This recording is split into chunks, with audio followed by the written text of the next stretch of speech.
Berarti pernikahan anak itu adalah pernikahan yang dilakukan oleh seseorang yang belum berusia 18 tahun. Nah, ketika dia putus sekolah, dia tidak bisa mendapatkan pekerjaan yang lebih layak, yang bisa memenuhi kebutuhannya sehari-hari. Karena banyak ya Kak permasalahan yang muncul itu awalnya karena pernikahan anak. Dari mulai stunting, KDRT, kekerasan pada anak. BKKBN pun menganjurkan untuk usia perkawinan itu di usia 21 untuk perempuan dan 25 untuk laki-laki. Di anak itu punya hak untuk memanfaatkan waktu luang, kegiatan budaya, mengeksplorasi diri, menggali potensi, mendapatkan pendidikan. Jadi memang itu haknya mereka. Oh iya ya, pacaran tuh kayaknya banyak nih dampak negatifnya. Jadi kita sebagai anak juga harus selektif dalam menerima dan juga memilih kegiatan-kegiatan positif kita itu kayak mana.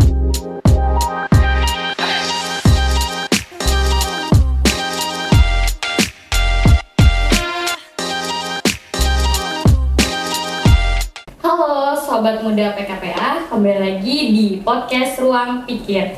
Ruang aman kita untuk ngobrolin isu-isu penting seputar perlindungan anak dan remaja. Hari ini kita bakal bahas topik yang dekat dengan keseharian kita tapi masih sering dianggap biasa, yaitu pernikahan dini. Kenapa masih banyak anak, terutama perempuan, yang menikah di usia muda padahal belum siap? Apa dampaknya buat hidup dan masa depan mereka? Di episode kali ini, kita akan bahas topik yang mungkin terasa dekat tapi sering diabaikan, yaitu dengan tema belum siap tapi dipaksa menikah. Karena itulah kenyataan yang masih dihadapi banyak anak di Indonesia.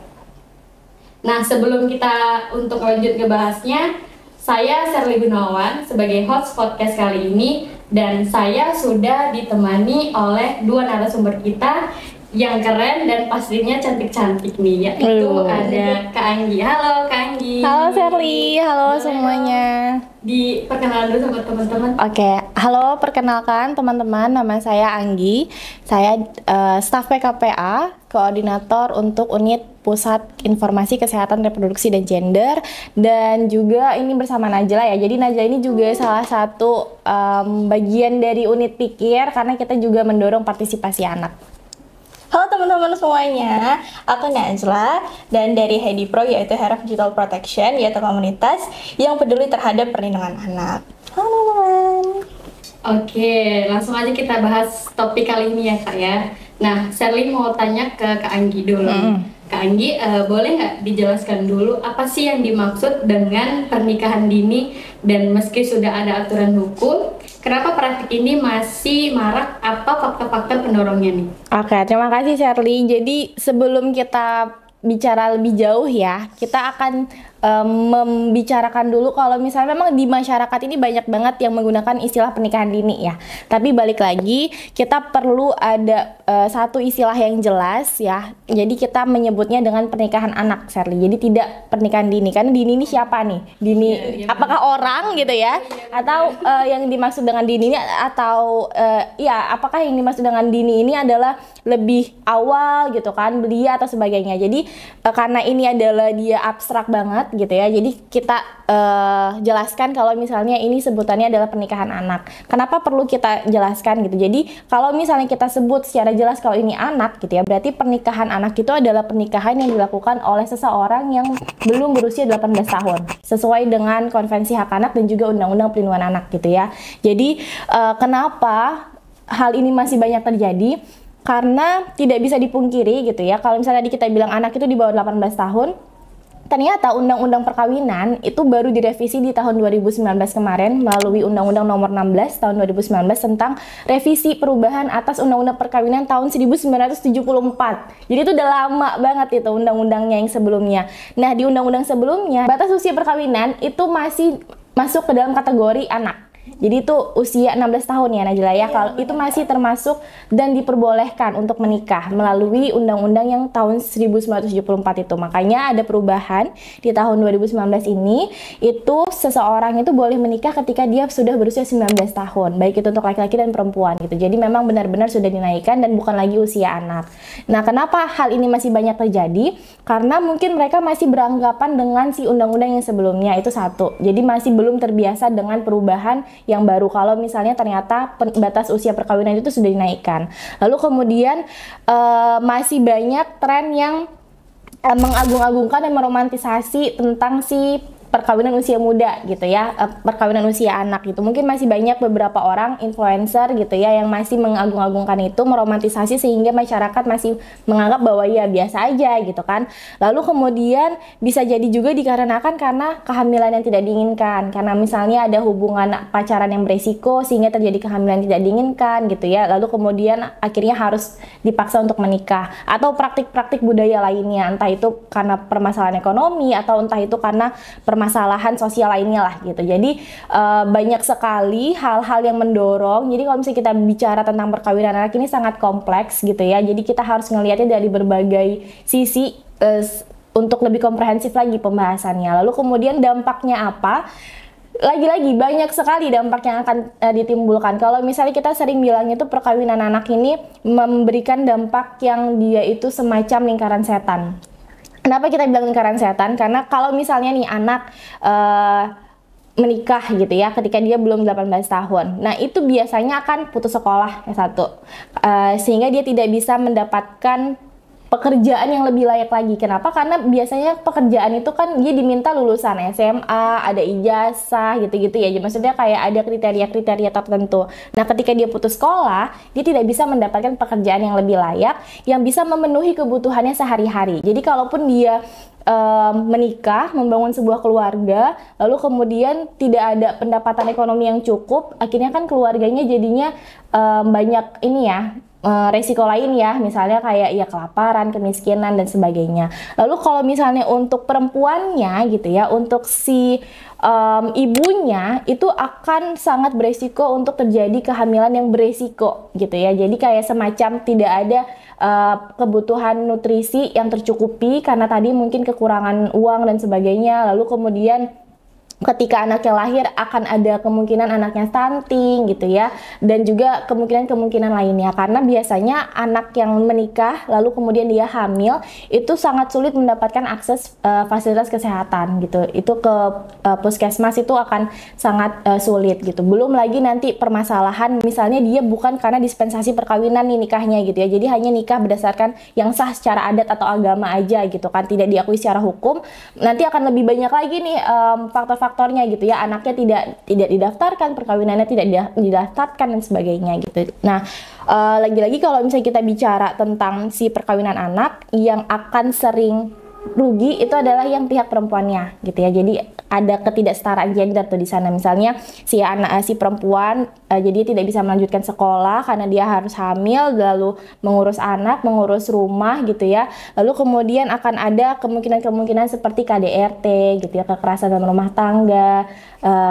Karena ya balik lagi, sebenarnya perkawinan anak ini batas usia itu bukan karena angka usia belaka, tapi memang ada proses pematangan tuh di dalam tubuh kita, apalagi kan kita masih dalam masa pubertas ya, anak-anak gitu kan, untuk menuju dewasa masih dalam proses pematangan gitu. Nah, biasanya itu akan mulai matang di usia 20-an tahun gitu. Makanya BKKBN pun menganjurkan untuk usia perkawinan itu di usia 21 untuk perempuan dan 25 untuk laki-laki. Itu dia mementingkan prinsip kematangan dari proses kesiapan mental, kesiapan reproduksi gitu ya, kesiapan ekonomi, sosial gitu. Jadi tidak hanya sebatas usia belaka, tapi memang ada pertimbangan-pertimbangan itu gitu. Oke, sekarang kita mau dengar dari perspektif anak muda nih. Najla, menurut kamu sendiri gimana sih pandanganmu soal pernikahan anak nih? Oke. Jadi pernikahan anak itu yang sudah dibilang sama Kak Anggi, yaitu pernikahan yang dilaksanakan oleh seseorang yang belum berusia 18 tahun, yaitu usia anak. Dimana pernikahan anak ini adalah pernikahan yang belum siap secara apapun menurut saya pribadi sebagai anak muda dan sebagai anak juga nih. Jadi mereka belum siap secara mental, secara psikolog, secara fisik, bahkan organ reproduksi saja itu belum siap. Sehingga perlu pematangan dan juga perlu kesiapan mental yang pas supaya terjadinya pernikahan yang baik dan juga hubungan keluarga yang harmonis. Karena dengan permasalahan yang sekarang ya teman-teman, karena banyak ya Kak permasalahan yang muncul itu awalnya karena pernikahan anak, dari mulai stunting, KDRT, kekerasan pada anak, kekerasan dari orang tua karena belum siapnya psikolognya ya Kak. Jadi mereka lumayan banyak nih melakukan kekerasan kepada anak, dimana makanya pernikahan anak itu harus kita berantas, karena yaitu masih banyak dari pernikahan anak aja tuh banyak tuh permasalahan-permasalahan baru, sehingga untuk meminimalkan permasalahan lain kita harus habiskan dulu mengenai permasalahan anak. Oke, nah sekarang Najlah pernah nggak sih punya temen atau pernah ketemu nih yang menikah di usia masih anak-anak? Oke, mungkin dari orang terdekat enggak Kak, tapi karena Nazla juga forum anak dan baru selesai nih menyusun Suara Anak Indonesia, jadi kami tuh baru berdiskusi dengan forum-forum anak lainnya, dan banyak Nazla dengar dari mereka tuh teman-temannya tuh minimal satu angkatan di Batubara, satu angkatan tuh pasti ada yang tidak melanjutkan sekolah karena pergaulan bebas, jadi akhirnya mereka memutuskan untuk menikah di usia anak. Dan juga ada di Tanjung Balai karena perjodohan, jadi karena praktik adat, jadi banyak tuh Kak anak-anak yang belum usia maksimal, belum usia yang matang tapi udah menikah. Berarti nyata ya? Nyata Kak, banyak sekali. Oke, sekarang Kak Anggi nih. Oh iya. Nah, salah satu alasan yang sering kita pakai adalah ekonomi nih katanya. Betul. Katanya menikah muda itu bisa menyelamatkan dari kemiskinan. Tapi bener nggak sih Kak itu? Waduh. Bener nggak Najla? Big no ya? Big no. Bener, enggak ya. Jadi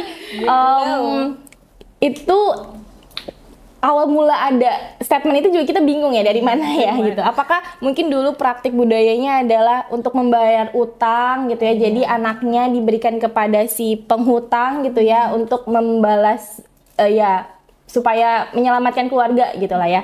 Tapi bisa kita lihat balik lagi kalau misalnya tadi saya bilang ini tuh bentuknya tuh lingkaran setan banget gitu. Jadi bukan menyelamatkan tapi malah membahayakan anak ketika dia menikah di usia anak gitu. Jadi enggak sih, jawabannya pasti enggak ya, tidak ya, itu salah, karena yang sebenarnya bukan masalah ekonominya, tapi lebih ke masalah edukasinya.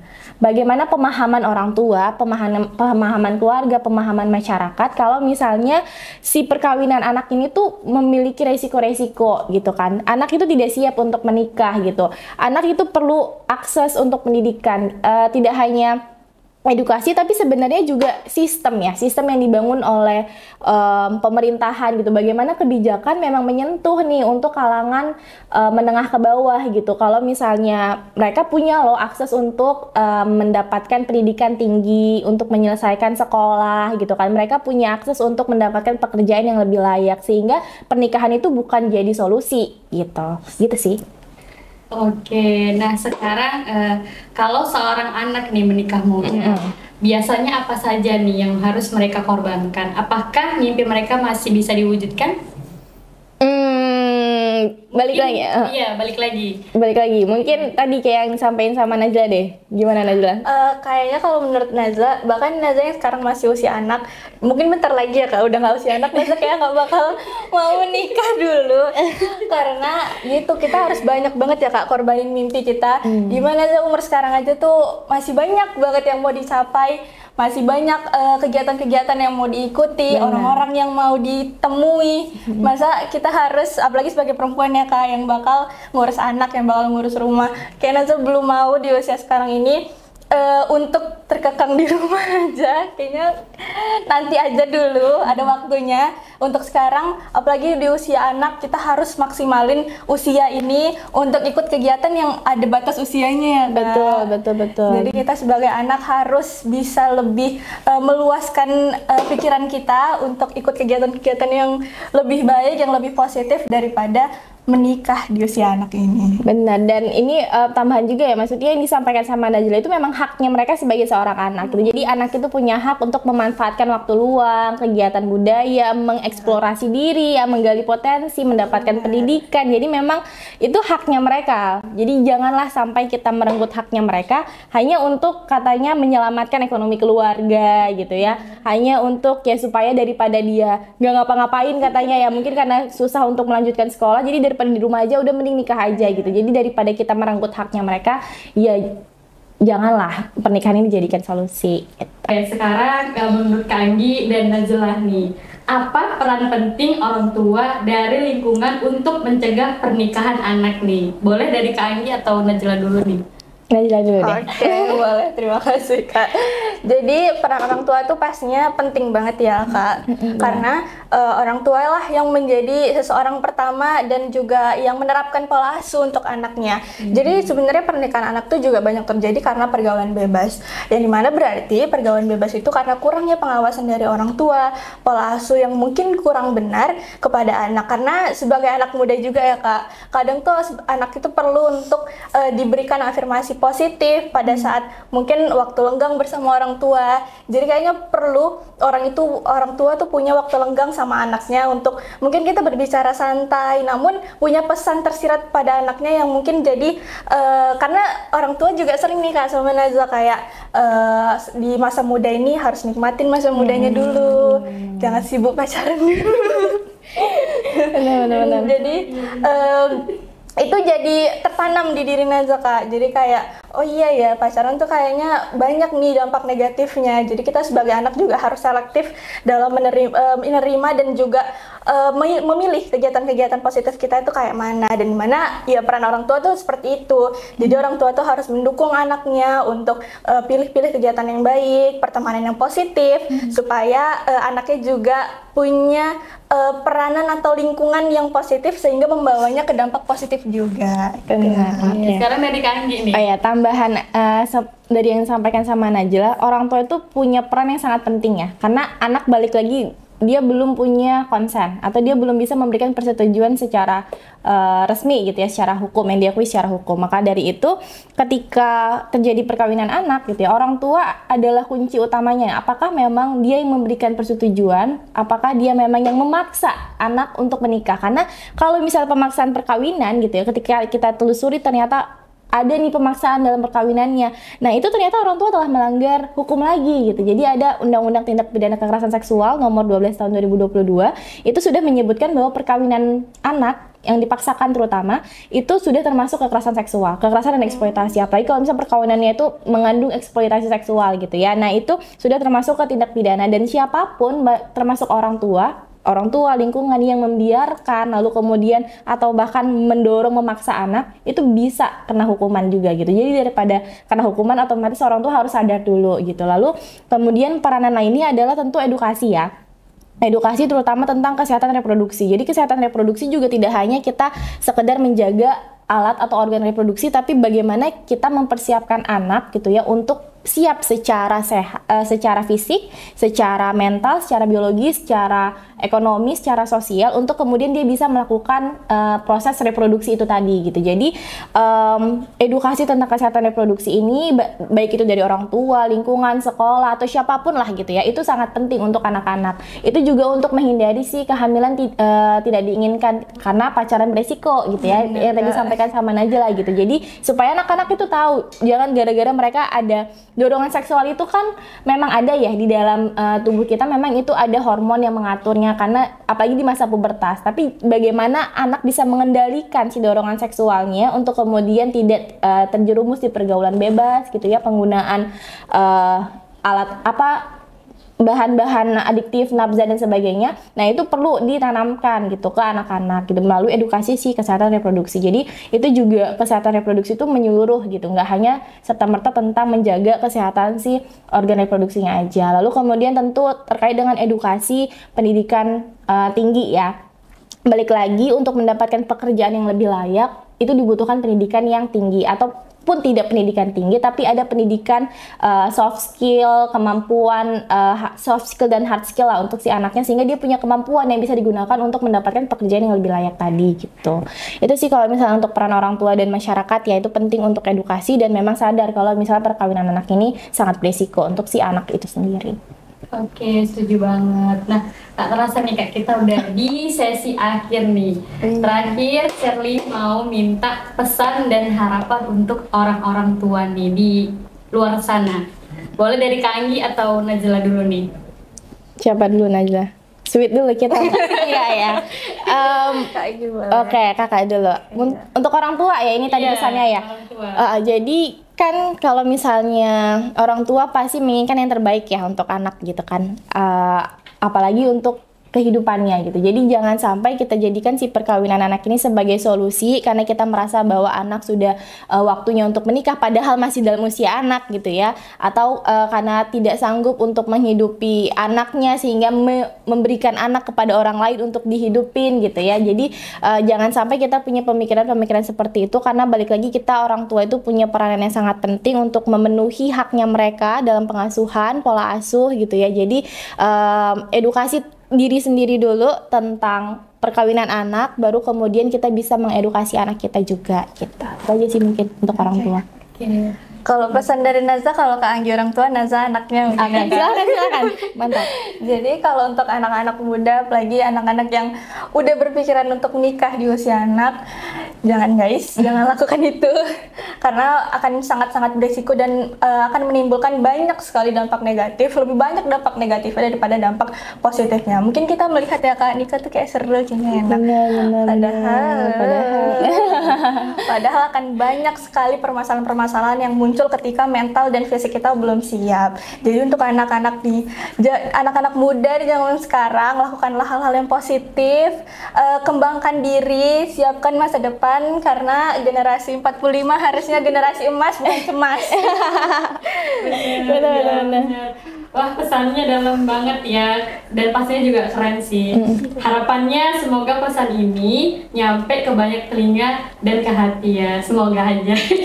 Semoga. Hari ini kita belajar bahwa pernikahan anak bukan cuma soal usia, tapi soal hak anak untuk tumbuh, bermimpi, dan menentukan jalan hidupnya sendiri. Kita juga tahu bahwa aturan hukum memang penting, tapi lebih penting lagi kesadaran kolektif terutama dari orang tua dan lingkungan sekitar. Untuk para pendengar, ingat bahwa menikah anak bukan bentuk cinta, tapi bisa jadi bentuk kekerasan. Lindungin anak, dengarkan suara mereka, dan bantu mereka mewujudkan cita-cita mereka. Katanya ada jargon nih Kak Anggi. Iya. Biasanya kita kalau misalnya di akhir sesi ya, terutama ya, kita bilang stop perkawinan anak gitu ya. Oke. Najla hitung 1, 2, 3 terus kita bareng-bareng. Boleh. 1, 2, 3. Stop perkawinan anak. Yeay. Oke, saya Shirley Gunawan. Pamit undur diri dan sampai ketemu di podcast selanjutnya. Bye-bye.